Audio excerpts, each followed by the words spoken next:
Assalamualaikum warahmatullahi wabarakatuh. Salam sejahtera untuk kita semua.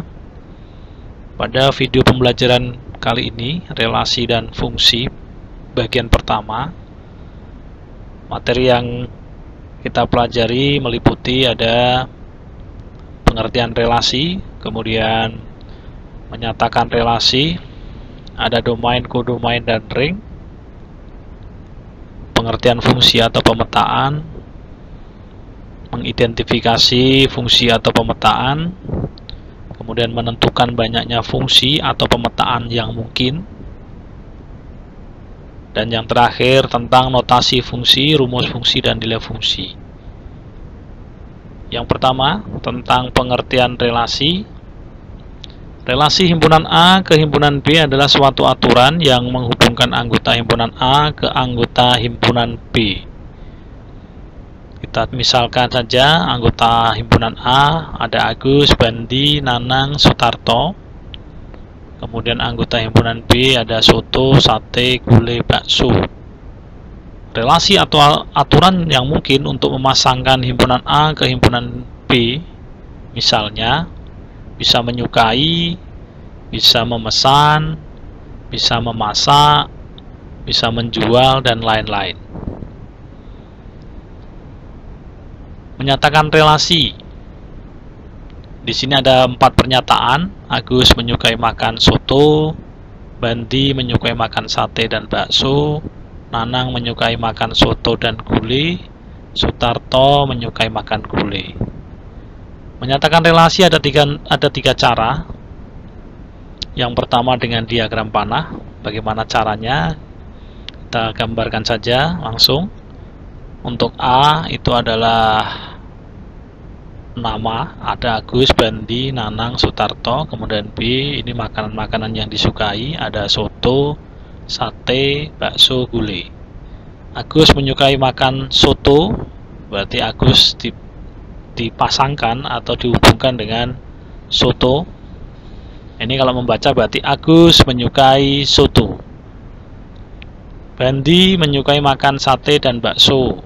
Bandi diarahkan ke sate dan bakso. Kemudian Nanang menyukai makan soto dan gulai. Nanang diarahkan ke soto dan gulai. Sedangkan Sutarto menyukai makan gulai. Jadi Sutarto diarahkan ke gulai. Inilah caranya menyatakan relasi dengan diagram panah. Kemudian yang kedua, relasi juga dapat dinyatakan dengan himpunan pasangan berurutan.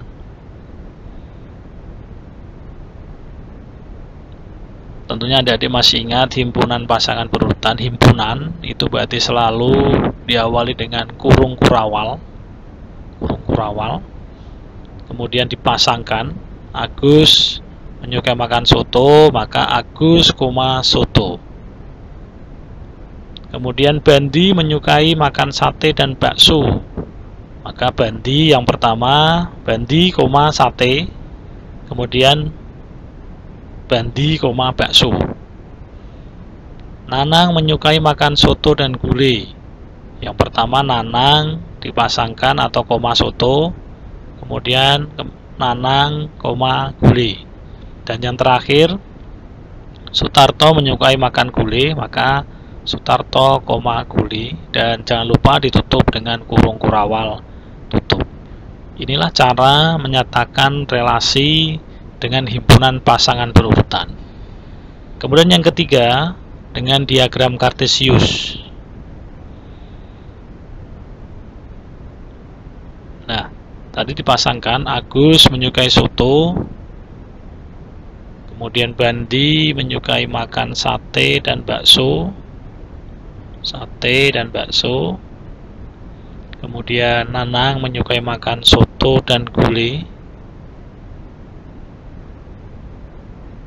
Dan yang terakhir Sutarto menyukai gulai. Nah, beginilah cara menyatakan relasi dengan diagram kartesius. Berikutnya, relasi yang sering digunakan atau diujikan. Yang pertama 2 kali dari, misalkan anggota X-nya ada 4, 6, 8, 10. Anggota Y 1, 2, 3, 4, 5. Kalian disuruh menghubungkan ya, atau memasangkan 4 2 kali dari titik-titik. Berarti 4 diarahkan ke 2. Ini kalau dibaca berarti 4 itu 2 kali dari 2. 6 2 kali dari tentunya 3. 8 2 kali dari 4. 10 2 kali dari 5. Selesai ya. Ini salah satu relasi yang sering digunakan atau diujikan dalam tes. Kemudian yang berikutnya setengah dari. Nah, aturannya atau relasinya setengah dari. Misalkan anggota P ada 3, 4, 5, 6, anggota Q-nya 6, 8, 10, 12, 14.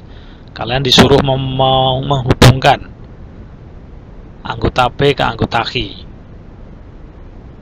3 setengah dari titik-titik, berarti diarahkan ke 6, karena 3 itu setengah dari 6. 4 setengah dari 8. 5 setengah dari 10. 6 setengah dari 12. Begini ya. Yang pertama tadi 2 kali dari, kemudian setengah dari.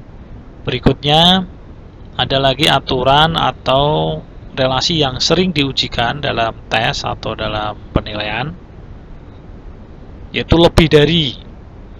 Kita lihat anggota C-nya adalah 4, 5, 6, 7. Anggota D-nya 2, 5, 6, 7. Lebih dari berarti 4 itu lebih dari titik-titik. Nah, tentunya diarahkan ke 2. Hanya 2 ya. Kemudian 5 lebih dari juga ke 2. 6 lebih dari, nah ini bisa ke 2, bisa ke 5. 7 lebih dari, nah ini yang pertama diarahkan atau dihubungkan dengan 2 karena 7 kan lebih dari 2. Kemudian juga 5, kemudian juga 6. Selesai. Inilah contoh yang ketiga ya, relasi lebih dari. Berikutnya kurang dari. Nah, kebalikan lebih dari adalah kurang dari. Misalkan Y-nya adalah 1, 2, 3, 4. Z-nya adalah 2, 3, 4, 5. 1 kurang dari, berarti kurang dari 2, kurang dari 3, kurang dari 4, kurang dari 5. 2 kurang dari, diarahkan ke 3, 4, 5. Karena 2 ini kan kurang dari 3, kurang dari 4, kurang dari 5. 3 kurang dari 4 dan 5. Sedangkan yang 4 itu kurang dari 5. Gitu. Relasi berikutnya yang sering digunakan atau diujikan dalam tes atau penilaian, kuadrat dari. Nah, adik-adik masih ingat bilangan kuadrat itu berapa saja? Kita lihat ya. Misalkan anggota C adalah 4, 9, 16, 25. Anggota D-nya 1, 2, 3, 4, 5. 4 kuadrat dari, tentunya 2, karena 2 kuadrat atau 2 kali 2 sama dengan 4. 9 kuadrat dari, nah kalian cari, berarti diarahkan ke 3, karena 3 kali 3 atau 3 kuadrat sama dengan 9. 16 berarti kuadrat dari 4. 25 kuadrat dari 5, karena 5 kuadrat atau 5 kali 5 sama dengan 25. Berikutnya ada akar dari. Nah, ini kebalikannya ya. Berarti kalau kita hubungkan 2 akar dari 4, hasil akar dari 4 kan 2 ya. 3 akar dari 9. 4 akar dari 16, kemudian 5 akar dari 25. Selanjutnya masih ada relasi yang sering digunakan atau diujikan, faktor dari. Nah, banyak sekali yang terjebak dengan istilah faktor dari ya. Kita lihat anggota C ada 2, 3, 4, 5, anggota D-nya 4, 6, 8, 9, 10. Cara gampangnya di sini adalah 2 itu bisa membagi bilangan berapa saja coba di sini. Berarti 4, 6, 8, 10. Ini artinya 2 itu faktor dari 4, 6, 8, 10. 3 itu bisa membagi habis bilangan berapa? Berarti 6 misalkan, dan 9. Ini artinya 3 faktor dari 6 juga faktor dari 9. Itu aja caranya ya, biar gampang. 4 faktor dari 4 bisa membagi bilangan berapa saja. Misalkan berarti 4 dan bisa 8. Artinya berarti 4 ini faktor dari 4. Faktor 4 juga faktor dari 8. 5 sekarang. 5 bisa membagi habis bilangan tentunya sebanyak 10. Inilah faktor dari ya. Ingat-ingat faktor dari. Berikutnya adalah 3 lebihnya dari. Ini juga sering salah ya. Anak-anak kadang sering salah. Kita pahami bersama-sama. Anggota himpunan C ada 4, 5, 6, 7. Anggota D-nya 1, 2, 3, 4, 5. Kalian baca pelan-pelan. 4 itu 3 lebihnya dari titik. Berarti 1. 5 3 lebihnya dari 2. 6 3 lebihnya dari 3. Sedangkan 7 3 lebihnya dari 4. Ini bila kalimat 3 ini bisa bermacam-macam ya. Kadang bisa 5 lebihnya dari, atau 4 lebihnya dari, 2 lebihnya dari, dan sebagainya. Berikutnya 5 lebihnya dari. Ini saya ulangi lagi. Ada 7, 8, 10, 11. Kemudian ada 2, 3, 4, 5, 6. 7 5 lebihnya dari tentunya adalah 2. 8 5 lebihnya dari 3. 10 5 lebihnya dari 5. 11 5 lebihnya dari 6. Berikutnya 4 kurangnya dari. Kalau tadi lebihnya dari, sering kurangnya dari. Hampir sama caranya. Misalkan anggota C 1, 2, 3, 4. Kemudian yang D 5, 6, 7, 8, 9. 1 4 kurangnya dari 4. 2 4 kurangnya dari berarti 6. 3 4 kurangnya dari 7. 4 4 kurangnya dari 8. Begitu. Berikutnya kita belajar tentang domain, kodomain, dan ring. Apa itu domain, kodomain, dan ring? Kalian perhatikan, misalkan di sini ada sebuah relasi yang dinyatakan dengan diagram panah.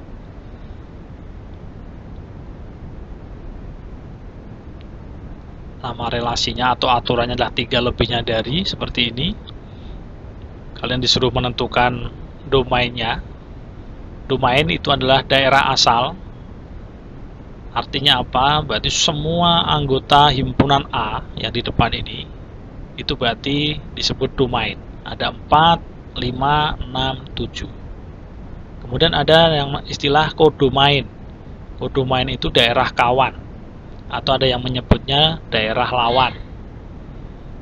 Kalau kalian disuruh menyebutkan anggota-anggotanya, kodomain itu adalah semua anggota himpunan B atau yang di belakang ini. Berarti ada 1, 2, 3, 4, 5.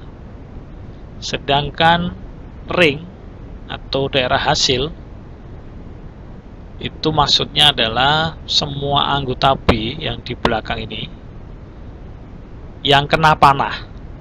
Yang kena panah berarti hanya 1, 2, 3, 4. 5 bukan ring karena 5 tidak terkena panah, istilahnya gitu ya. Saya ulangi, untuk domain daerah asal itu semua anggota himpunan A, berarti 4, 5, 6, 7. Kodomain atau daerah kawan itu semua anggota himpunan B, 1, 2, 3, 4, 5. Sedangkan ring adalah semua anggota B yang kena panah, yang terkena panah ya, atau yang memiliki pasangan. Berarti 1, 2, 3, 4. Berikutnya, pengertian fungsi atau pemetaan. Fungsi atau pemetaan, ini istilahnya sama ya, bisa disebut fungsi atau pemetaan. Dari A ke B adalah relasi khusus yang memetakan setiap anggota himpunan A tepat satu ke anggota himpunan B. Ini tepat satunya saya tanda merah, ini adalah kuncinya di sini. Artinya apa? Kalau kita simpulkan, yang pertama, setiap anggota himpunan A harus memiliki pasangan anggota himpunan B, harus memiliki pasangan. Setiap anggota A itu harus memiliki pasangan. Itu yang pertama, kata kunci yang pertama. Kata kunci yang kedua, karena di sini ada tepat satu, maka setiap anggota himpunan A tidak boleh ada yang double atau bercabang nanti. Tepat satu berarti hanya mengarah ke satu anggota himpunan B-nya. Untuk lebih jelasnya, kita perhatikan cara membedakan fungsi dan bukan fungsi. Nanti ada 3 juga ya. Bagaimana membedakan fungsi dan bukan fungsi jika dinyatakan dengan diagram panah. Kemudian ada himpunan pasangan berurutan, dan yang ketiga ada diagram kartesius. Kita mulai dari diagram panah dulu. Misalkan soalnya kalian disajikan gambar, kalian disuruh menentukan mana yang fungsi dan mana yang bukan fungsi. Cara gampangnya, kamu perhatikan anggota himpunan A. Yang penting anggota himpunan A itu mempunyai pasangan dan tidak boleh bercabang. Kalau kamu perhatikan gambar 1 ini, anggota A-nya kan punya pasangan semua dan tidak ada yang bercabang, berarti dia termasuk fungsi. Gambar yang kedua, kamu perhatikan anggota A-nya saja. Kalau anggota B mau bercabang, mau tidak mempunyai pasangan, tidak masalah. Tapi anggota A-nya yang dilihat, yang di depan ini. Kalau kamu perhatikan, 2 memiliki pasangan, 3 memiliki pasangan, tapi ada 1 anggota A yang tidak memiliki pasangan. Berarti dia bukan fungsi. Gambar yang ketiga, kamu perhatikan anggota A, ini jelas bukan fungsi karena ini ada 2 yang tidak memiliki pasangan dan 3 malah bercabang. Ini jelas bukan fungsi. Kemudian memperhatikan yang gambar yang keempat, ada 1 yang bercabang, 4 ini memiliki 2 pasangan ya. Berarti dia bukan fungsi. Intinya, kamu perhatikan gambar yang di depan, kemudian harus memiliki pasangan dan tidak boleh bercabang. Kita pahami lagi. Masih diagram panah. Nah, seperti ini misalkan. Ini saya punya 6 diagram panah. P ke Q ya. Kamu perhatikan anggota himpunan yang di depan, dalam hal ini himpunan P. Untuk gambar yang pertama, kamu perhatikan di sini tidak ada yang bercabang, juga tidak ada yang jomblo istilahnya, tidak memiliki pasangan. Kalau bahasa kerennya anak sekarang kan jomblo, maka dia fungsi. Kamu perhatikan yang gambar yang kedua, tidak ada yang bercabang ya. Lah ini bercabang Pak, ini kan yang anggota Q, tidak masalah. Yang penting anggota A, anggota P-nya tidak ada yang bercabang, berarti dia fungsi. Berikutnya, nah ini ada yang bercabang, ini anggota D bercabang ya, maka dia bukan fungsi. Kamu perhatikan yang gambar yang keempat. Sekali lagi yang diperhatikan adalah anggota yang di depan ya, tidak ada yang bercabang dan semua memiliki pasangan, meskipun mengarah ke 3 semua, ini tetap masuk fungsi. Sekali lagi ya, yang di depan, yang dilihat yang di depan. Kalau yang di belakang mau bercabang berapapun bebas. Ini A-nya kan hanya 1, nah, tidak ada yang bercabang kan. C juga tidak, D juga tidak, E juga tidak, maka dia masuknya fungsi. Kebalikannya ini, ya ini jelas bukan fungsi. Yang pertama, A, B, D, E tidak memiliki pasangan. Yang kedua, ini C-nya malah bercabang 5, jadi jelas bukan fungsi. Kemudian yang terakhir, kamu perhatikan di sini, semua memiliki pasangan dan tidak ada yang bercabang, maka dia fungsi.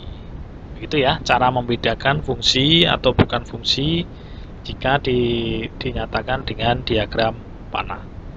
Berikutnya, bagaimana cara membedakan fungsi jika dinyatakan dengan himpunan pasangan berurutan. Nah, ini saya punya banyak sekali pasangan berurutan. Yang pertama, yang paling gampang cara mengidentifikasinya adalah kamu lihat anggota yang di depan. Misalkan A, 1, B, 2, C, 3, D, 4 yang di depan. Selama yang di depan ini tidak ada yang sama atau kembar ya, maka dia termasuk fungsi. Nah, fungsi. Sehingga ini kalau digambarkan dengan diagram panah pasti tidak ada yang bercabang, begitu. Kemudian yang berikutnya, kamu lihat anggota yang di depan ada A, B, C, D, tidak ada yang kembar ya, atau sama, maka dia jelas fungsi. Meskipun yang belakang ada yang kembar, ini tidak ada masalah ya, tidak masalah. Kalau yang belakang tidak masalah. Yang berikutnya ada 1, 2, 3, 4. Nah, tidak ada yang kembar atau yang sama, maka dia masih fungsi. Berikutnya A, nah ini kan sama, berarti dia jelas bukan fungsi. Ini kalau digambar dengan diagram panah, pasti A-nya ini akan bercabang ke 1 dan bercabang ke 2, dihubungkan 2. Nah, jadi bukan fungsi.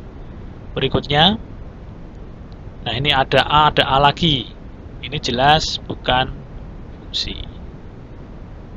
Untuk lebih jelasnya lagi, kita tambah 5 himpunan pasangan berurutan. Sekali lagi yang depan dilihat, ada yang kembar enggak? 1, 2, 2. Nah ini kembar ini, maka dia bukan fungsi. Berikutnya 1, 2, 3, 4. Nah, tidak ada yang kembar atau yang sama, berarti dia fungsi. Berikutnya 1, 2, 3, 4. Tidak ada yang sama ya, berarti fungsi. Berikutnya P, P, P, P, kembar semua malah ini. Berarti jelas bukan fungsi. Ini kalau digambar berarti P-nya itu bercabang 4. Dengan 1, dengan 2, dengan 3, dengan 4. Maka dia bukan fungsi. Kemudian yang berikutnya ada Y, Z, X, X. Nah, ada yang sama, X, X ini, maka dia bukan fungsi. Begitu ya, cara membedakan fungsi dan bukan fungsi kalau dengan diagram panah maupun dengan himpunan pasangan berurutan. Satu lagi, bagaimana membedakan fungsi atau bukan fungsi jika dinyatakan dengan diagram kartesius. Cara yang paling mudah, selama tidak ada titik yang istilahnya double ya, atau menumpuk itu masih fungsi. Ini berarti fungsi karena tidak ada titik yang double. Ini juga masih fungsi. Kita lihat yang bukan fungsi. Nah, seperti ini misalkan. Nah, ini kan ada titik yang double numpuk, maka dia bukan fungsi. Nah ini juga sama. Sehingga ini kalau saya gambarkan dengan diagram panah, ini 1 nanti dengan 1, 1 dengan 2 berarti jelas bercabang, gitu ya. Ini bukan fungsi. Kemudian ini juga sama, ada titik yang double atau menumpuk istilahnya, maka dia bukan fungsi. Ini kalau saya gambarkan dengan diagram panah, maka 2 ini diarahkan ke 1, juga diarahkan ke 4, jadi bercabang, begitu ya.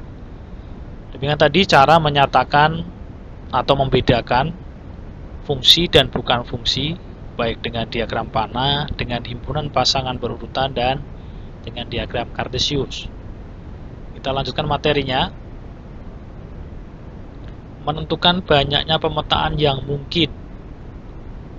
Nah, ini sebagai contoh 1, misalkan diketahui anggota himpunan A itu A dan B, anggota himpunan B 1 kok 2. Pertanyaannya adalah banyaknya fungsi atau pemetaan yang mungkin dari himpunan A ke himpunan B. Kalian disuruh menentukan banyaknya pemetaan yang mungkin. Nah, kalau kita gambar manual, berarti yang pertama seperti ini kan fungsi, tidak ada yang bercabang kan. Kemudian kemungkinan yang kedua seperti ini juga masih fungsi. Kemungkinan yang ketiga seperti ini juga masih fungsi, anggota A-nya tidak ada yang bercabang dan memiliki pasangan. Kemudian yang terakhir, nah seperti ini. Masih ada enggak kemungkinan kalian bisa menggambar fungsi? Tentunya sudah tidak ada ya. Nah, maka banyaknya fungsi atau pemetaan yang mungkin dari himpunan A ke himpunan B adalah 4. Ada 4 kemungkinan, sehingga bisa membentuk fungsi atau pemetaan. Contoh yang kedua, mungkin kalian masih belum bisa menangkap, masih bingung ya. Contoh yang kedua, diketahui P, A, B, C, kemudian H, 1, 2. Banyaknya fungsi atau pemetaan yang mungkin dari himpunan P ke himpunan H. Kita gambar manualnya dulu. Kemungkinan yang pertama ini, kemungkinan yang kedua, kemungkinan yang ketiga, kemungkinan yang keempat, kemungkinan yang kelima, 6, 7, 8. Maka banyaknya fungsi atau pemetaan yang mungkin dari himpunan A ke himpunan B adalah 8. Nah, muncul masalah ketika soalnya seperti ini. P-nya A, B, C, D, kemudian H-nya 1, 2, 3. Disuruh atau ditanyakan banyaknya kemungkinan fungsi atau pemetaan yang mungkin. Tidak mungkin kita menggambar terus seperti tadi. Maka kita perlu mencari rumusnya atau apa namanya istilahnya, polanya. Kita lihat polanya ya, atau rumusnya. Kita cari yang pertama tadi kok bisa ketemu 4. Ini ternyata anggota himpunan A, banyaknya anggota himpunan A kan 2. A dan B itu kan 2. Kemudian B-nya juga 2. Kok bisa ketemu 4? Oh, ternyata banyak pemetaan yang mungkin itu dirumuskan 2 pangkat 2 sama dengan 4.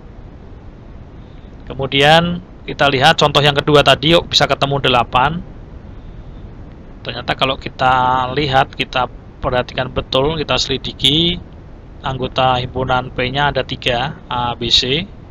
Anggota himpunan G-nya ada 2. Maka ternyata banyaknya pemetaan yang mungkin itu 2 pangkat 3 sama dengan 8. Jadi bisa kita rumuskan, sehingga untuk contoh 3 kita lihat banyaknya anggota P adalah 4, banyaknya anggota H adalah 3, banyaknya pemetaan yang mungkin dari himpunan P ke himpunan H itu berarti 3 dipangkatkan 4 sama dengan, ingat ya, 3 pangkat 4 itu 3 kali 3 kali 3 sebanyak 4 kali sama dengan 81.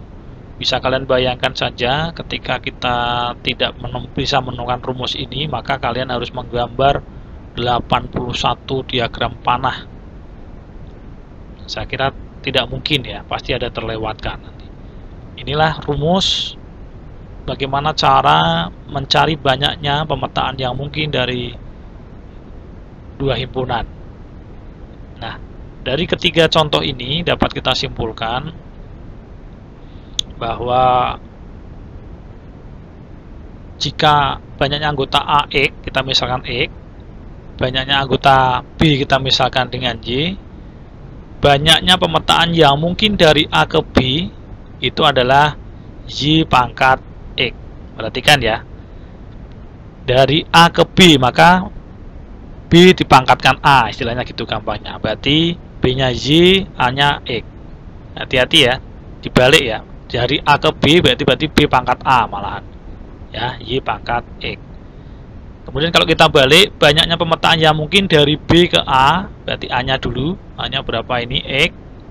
Kemudian B nya Y, berarti X dipangkat Y. Kita langsung ke soal lagi, misalkan contoh 4. Nah, seperti ini. Diketahui anggota P ada A, B, C, D, E, kemudian anggota Q-nya 1 dan 2. Banyaknya fungsi atau pemetaan yang mungkin dari himpunan P ke himpunan Q adalah titik. Kita tentukan dulu banyaknya anggota P ada 5, karena A, B, C, D, E. Banyaknya anggota Q ada 2, hati-hati. Dari himpunan P ke himpunan Q, nah, berarti Q-nya dulu, Q-nya ada 2, berarti 2. P-nya 5, banyaknya anggota P ada 5, berarti pangkatkan dengan 5.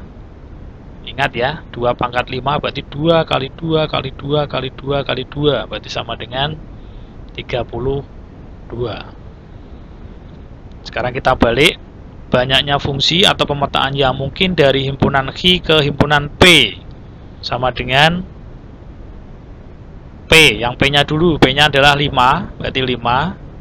Q-nya adalah 2, berarti pangkatkan 2. Hati-hati, 5 pangkat 2 berarti 5 kali 5 sama dengan 25.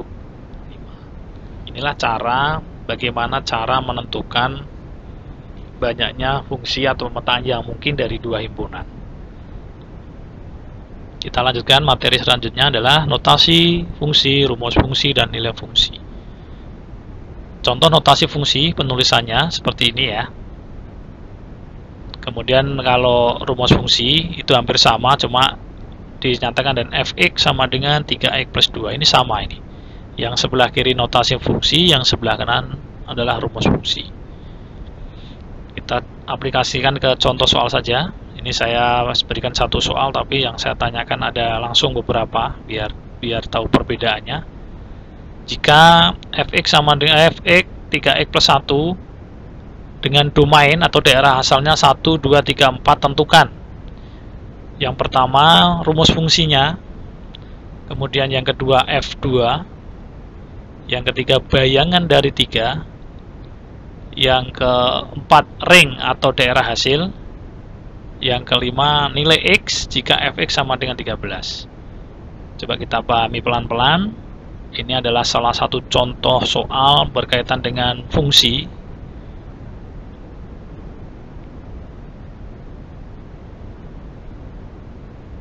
Ini tadi soalnya ya. Ini yang ditanyakan. Rumus fungsi, ini kan yang diketahui notasi fungsi, maka rumus fungsinya tinggal disalinkan saja, tinggal diubah saja. Fx sama dengan 3x plus 1. Ini notasi, ini rumus fungsinya ya, tahu perbedaannya ya. Kemudian jika ditanyakan f2, maka setiap ada x kamu ganti dengan 2. Berarti 3 kali 2 tambah 1 sama dengan 7. 3 kali 2 6 tambah 1 sama dengan 7 ya. Pertanyaan yang ketiga, bayangan dari 3. Nah, sebenarnya bayangan itu hampir sama dengan soal B, hanya istilah saja ya. Makanya saya berikan sekalian biar kalian tahu bedanya. Oh, ternyata bayangan itu hampir sama dengan nilai F2 ini sama. Misalnya ini saya rubah bayangan dari 2 ya sama, B dan C ini sama sebenarnya. Hanya istilah saja ya. Bayangan dari 3 berarti F3 sama dengan X-nya diganti dengan 3, berarti 3 kali 3 ditambah 1. 3 kali 3 9 tambah 1 sama dengan 10. Kemudian sekarang ring. Bagaimana cara menentukan ringnya? Untuk menentukan ring, berarti domain atau daerah asalnya dimasukkan satu-satu. Misalkan yang pertama adalah 1, masukkan. X-nya ganti 1, berarti 3 kali 1 tambah 1 sama dengan 4.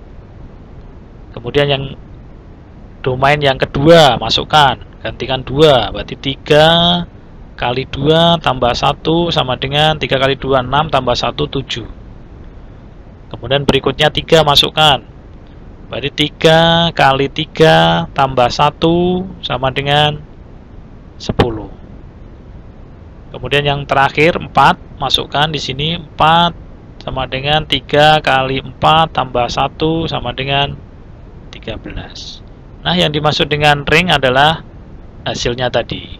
Nah, maka ringnya atau daerah hasilnya adalah 4, 7, 10, 13. Sekarang kita balik pertanyaan E. Yang diketahui ringnya, nah kalian disuruh menentukan X-nya. Nilai X jika fx sama dengan 13. Saya tuliskan detail. Nanti kalau kalian sudah paham bisa langsung ya, dan tidak harus sedetail saya ini enggak. Kita tuliskan rumusnya tadi, fx sama dengan 3x plus 1. Yang diketahui efeknya 13, berarti kita ganti 13 sama dengan 3x plus 1. Ini kalau saya balik, berarti kan sama halnya 3x plus 1 sama dengan 13. Nah, sepertinya boleh ya, sama saja. Nah, kita cari x-nya. Supaya x-nya ketemu, maka 1 ini harus pindah ruas namanya. Masih ingat ya, pindah ruas. Tandanya berubah. Kalau positif jadi negatif, kalau negatif jadi positif. Sehingga kita tuliskan 3x sama dengan 13. Nah, satunya ini pindah ruas jadi min 1. Sehingga 3x sama dengan 12. Maka x sama dengan 12 dibagi 3. X sama dengan 4. Nah, ketemu ya. Gimana ini adik-adik? Bisa ya? Kita ulangi lagi. Kita ulangi lagi dengan soal yang berbeda, tapi sama. Ini masih standar ya, belum termasuk soal yang sulit. Insya Allah soal-soal yang sulit nanti ada di video pembelajaran berikutnya. Di sini diketahui notasinya seperti ini. Kemudian domainnya 0, 1, 2, 3. Tanyakan rumus fungsi f1, bayangan dari 2, ring atau daerah hasil, nilai y jika fy sama dengan 28. Kita ulangi tadi. Rumus fungsinya berarti tinggal dirubah saja. Fy sama dengan 5y min 2. Ini bisa x, bisa y, bisa a, bisa b, dan sebagainya ya. Tidak harus x, tidak harus y terus. Kemudian yang tanyakan f1 berarti y-nya diganti dengan 1, berarti 5 kali 1 dikurangi 2. 5 kali 1, 5, kurangi 2 sama dengan 3. Bayangan dari 2 sama, berarti sama halnya F2. 5 kali 2 dikurangi 2 sama dengan 8. Ringnya kita masukkan satu-satu seperti tadi. Kita tulis dulu rumusnya. Fy sama dengan 5y min 2. Kita mulai dari 0. F0 berarti 5 kali 0 dikurangi 2. 5 kali 0, 0 kurang 2 berarti negatif 2 atau min 2. Kemudian F1 nya berarti 5 kali 1 kurangi 2 sama dengan 3. F2 nya 5 kali 2 kurangi 2 sama dengan 8. F3 nya berarti 5 kali 3, 15 ya, kurangi 2 sama dengan 13. Maka ringnya adalah min 2, 3, 8, 13. Pertanyaan yang E, nilai Y jika FY sama dengan 28. Kita tulis dulu, FY-nya diketahui 28, kita tulis. Nah, kita balik, kan boleh ya, sama saja. 5Y min 2 sama dengan 28. kemudian min 2 nya pindah ruas, berarti 5Y sama dengan 28. Hati-hati pindah ruas, ini negatif jadi positif ya. Berarti 5Y sama dengan 30, sehingga Y sama dengan 30 dibagi 5 seperti biasa ya. 5Y sama dengan 30, maka Y 30 dibagi 5, sehingga Y sama dengan 6. Demikian tadi paparan materi relasi dan fungsi bagian 1. Semoga bermanfaat. Saya akhiri, wassalamualaikum warahmatullahi wabarakatuh.